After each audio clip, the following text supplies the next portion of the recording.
వెంకటరామరెడ్డి గారికి రామకృష్ణారెడ్డి అన్న ఇద్దరికి అక్రమ కేసులో బనాయించి ఇది మనం ఒక 4-5 months నుంచి ఈ సంఘటన గురించి చూస్తూనే ఉన్నాం. టీవీలలో, పేపర్లలో వివిధ కోర్ట్స్ని ఆశ్రయించడం జరిగింది. దాని ప్రకారం ఒక చిన్న దీని మీద ఆయనకి మళ్ళీ ఈరోజు లొంగిపోమని చెప్పేసి సుప్రీంకోర్టు ఆదేశానుసారం ఆయన వచ్చి లొంగిపోవడం ఇది. ఓవరాల్గా మనం ఈ 18 నెలల కూటమి పరిపాలన చూస్తే ప్రతి ఒక్కటి కూడా దొంగ కేసులు పెట్టుకుంటా అక్రమ నిర్బంధాలు చేసుకుంటూ వచ్చినారు. దానికి ఇంతకుముందు కూడా గోవర్ధన్ అన్న కలవడానికి వచ్చినప్పుడు కూడా చెప్పాం, దగ్గర అన్న మీద 6 కేసులు ఇదే విధంగా దొంగ పెట్టింటే ఇప్పుడు 16 కేసులు పెట్టినట్టున్నారు అన్న మీద. అన్న ఇప్పుడు సిబిఐ కోర్టుకు కూడా సిబిఐ కావాలి దీని మీద ఇన్వెస్టిగేషన్ చేయడానికి అని కూడా అప్పీల్ చేయడం జరిగింది, హైకోర్టుకు అప్పీల్ చేయడం. ఇది ఒక బ్యాడ్ కల్చర్ తీసుకొని రావడం జరుగుతుంది ఈ ఆంధ్రప్రదేశ్లో కూటమి ప్రభుత్వం. ఎవరో ఒక ఇద్దరిని పక్కన ఉన్న వాళ్ళని చెప్పడము, వాళ్ళతో కన్ఫెషన్ స్టేట్మెంట్ తీసుకోవడము, ఇక్కడ నేనున్నానని చెప్పడము, ఆ విధంగా చేసుకుంటూ పోయిన సందర్భం చూస్తున్నాం. అదే పద్ధతిలోనే ఇప్పుడు పిన్నిల వారి మీద కూడా ఇదే పద్ధతిలో కేసు. ఎందుకంటే సంఘటన జరిగినప్పుడు వాళ్ళిద్దరూ తెలుగుదేశం పార్టీ అని అక్కడున్న జిల్లా ఎస్పీ శ్రీనివాస్ గారు చెప్పడం జరిగింది. దాని తర్వాత మళ్ళీ వీళ్ళిద్దరినీ కూడా ఎవరితోనో వాళ్ళ సొంత ఊర్లో ఉన్న సర్పంచ్తో మాట్లాడారని ఒక అక్రమ కేసు కట్టడం. మీరు చూశారు అంటే ఇదే పల్నాడులో మాచర్లలో 10 రోజుల కిందట ఒక డబుల్ మర్డర్ జరిగింది. రోజు ఒకటి కేసు జరుగుతూనే ఉంది, ఒక డబుల్ మర్డర్ జరిగింది. నాకు తెలిసి వీళ్ళు కన్నా జైలుకు పోకపోయింది బయట ఉండింటే దాంట్లో కూడా వీళ్ళని ముద్దాయిలుగా చేసేవాళ్ళు.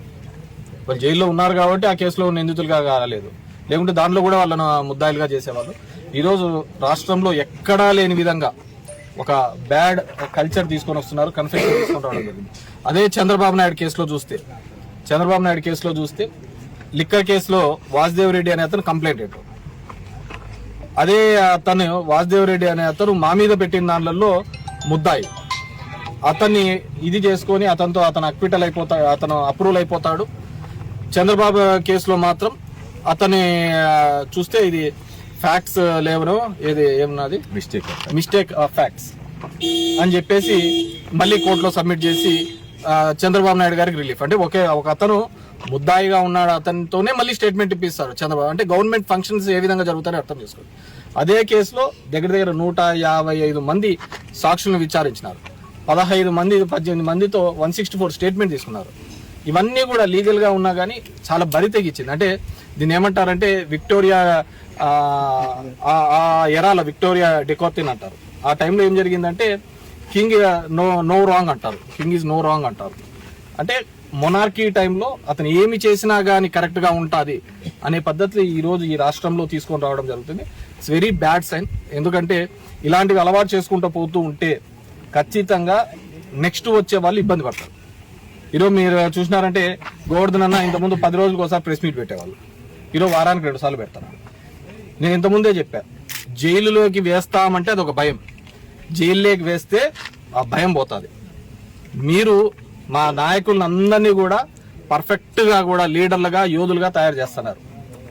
కేసులు పెడతాము అని చెప్పేసి ఒక భయంతో పాటు దొంగ కేసులు పెట్టి వాళ్ళను యోధులుగా లీడర్లుగా చేసి వాళ్ళు ఖచ్చితంగా అంతకు 3 ఇంతలుగా రెట్టింపుతో ఫైట్ చేస్తున్న సందర్భం ఈరోజు ఖచ్చితంగా ఎక్కడైనా చూడండి. పిన్నిల రామకృష్ణారెడ్డి వాళ్ళు కూడా ఈ దీనిలో మళ్ళీ త్వరలోనే బయటకు వస్తారు, బెయిల్ ద్వారా బయటకు వస్తారు.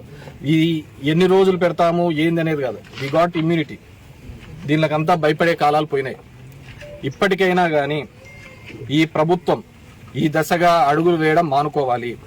అందరూ అనుకుంటా ఉండొచ్చు మళ్ళీ నెక్స్ట్ ప్రభుత్వం వస్తే ఇట్లాగే దొంగ కేసులు కడుతుంది, అంతకు మించి ఉంటుంది. ఇది జగన్మోహన్ రెడ్డి యొక్క 2.0 అనేది ఆ భయం అంటే ఏ విధంగా అక్రమాలు చేయడానికి మళ్ళీ భవిష్యత్తులో భయపడే విధంగా ఉంటుంది. కాబట్టి ఖచ్చితంగా ఆలోచించుకోండి.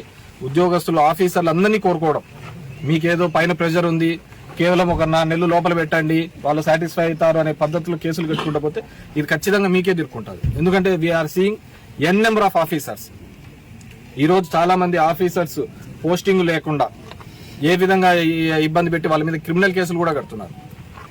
సో ఇది ఖచ్చితంగా మనం చేసిన ఏదైనా ఉంటే అది మళ్ళీ కూడా బౌన్స్ బ్యాక్ అయ్యే ప్రమాదం ఉంటుంది. కాబట్టి డెఫినెట్ గా ఏదైతే కరెక్ట్ గా ఉంటుందో ఆ పద్ధతిలో పోవాల్సిందిగా మీ అందరినీ కూడా ఇక్కడ ఈ సందర్భంలో కోరుతున్నాము.